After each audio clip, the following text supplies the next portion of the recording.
తెలుగు అందం మానస వారణాసి గురించి అందరికీ తెలిసిందే. తెలంగాణకు చెందిన మోడల్, అందాల పోటీ విజేత అయిన ఆమె తనకంటూ ప్రత్యేక గుర్తింపు సంపాదించుకుందని చెప్పాలి. మలేషియాలో పుట్టి పెరిగిన ఆమె మళ్ళీ హైదరాబాద్ వచ్చేసి 2019లో ఫెమినా మిస్ ఇండియా తెలంగాణ పోటీలో పాల్గొని ఫైనలిస్టుల్లో ఒకరిగా నిలిచింది.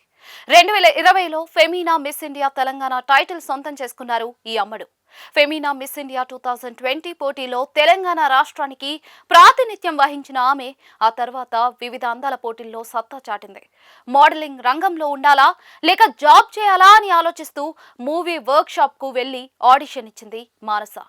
ఆ సమయంలో దేవకి నందన వాసుదేవ మూవీకి హీరోయిన్ గా సెలెక్ట్ అయింది. ఆ సినిమాతో హీరోయిన్ గా ఎంట్రీ ఇచ్చిన ఆమెకు రిజల్ట్ విషయంలో నిరాశ ఎదురైంది. ఇప్పుడు తన ఆశలన్నీ కూడా యూవీ క్రియేషన్స్ సమర్పణలో యూవీ కాన్సెప్ట్స్ నిర్మించిన చిత్రం కపుల్ ఫ్రెండ్లీ పైనే పెట్టుకుంది ఈ అమ్మడు. తెలుగు, తమిళ భాషల్లో రూపొందుతున్న ఆ చిత్రంలో యంగ్ హీరో సంతోష్ శోభన్ సరసన నటించారు మానస వారణాసి. అశ్విన్ చంద్రశేఖర్ దర్శకత్వం వహిస్తున్న ఆ మూవీ మ్యూజికల్ రొమాంటిక్ లవ్ స్టోరీగా వ్యాలంటైన్స్ డే సందర్భంగా ఈ నెల 14న ప్రేక్షకుల ముందుకు రాబోతోంది.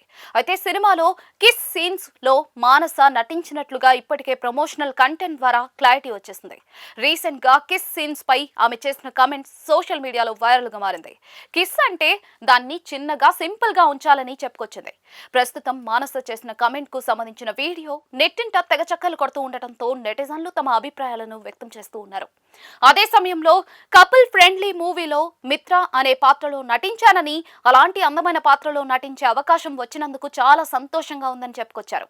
ముఖ్యంగా రోల్ తో తాను పర్సనల్ గా బాగా కనెక్ట్ అయ్యానని చెప్పిన మానస తన పర్సనల్ లైఫ్ కు మూవీలో చేసిన పాత్ర చాలా దగ్గరగా ఉంటుందని తెలిపారు. సినిమా అంతా కూడా ఒక రోలర్ కోస్టర్ రైడ్ వంటిదంటూ చెప్పుకొచ్చారు. అయితే చెన్నై బ్యాక్ డ్రాప్ లో సాగే ఫ్రెష్ యంగ్ లవ్ స్టోరీనే మూవీ అని, చెన్నైలోని అనేక ప్రాంతాల్లో గెరిల్లా టైప్ లో షూటింగ్ జరిగిందని తెలిపింది.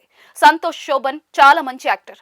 ఆయన డెడికేషన్, ప్రతి సీన్ లో ఇంకా బాగా నటించాలనే తపన నచ్చాయన్న మానస ఆయన నుంచి చాలా నేర్చుకుందట. ముఖ్యంగా కపుల్ ఫ్రెండ్లీ, కపుల్స్ కోసమే కాదు సింగిల్స్, ఫ్యామిలీ ఆడియన్స్ కోసం అంటున్న అమ్మడు ఎలాంటి హిట్ అందుకుంటారో వేచి చూడాలి.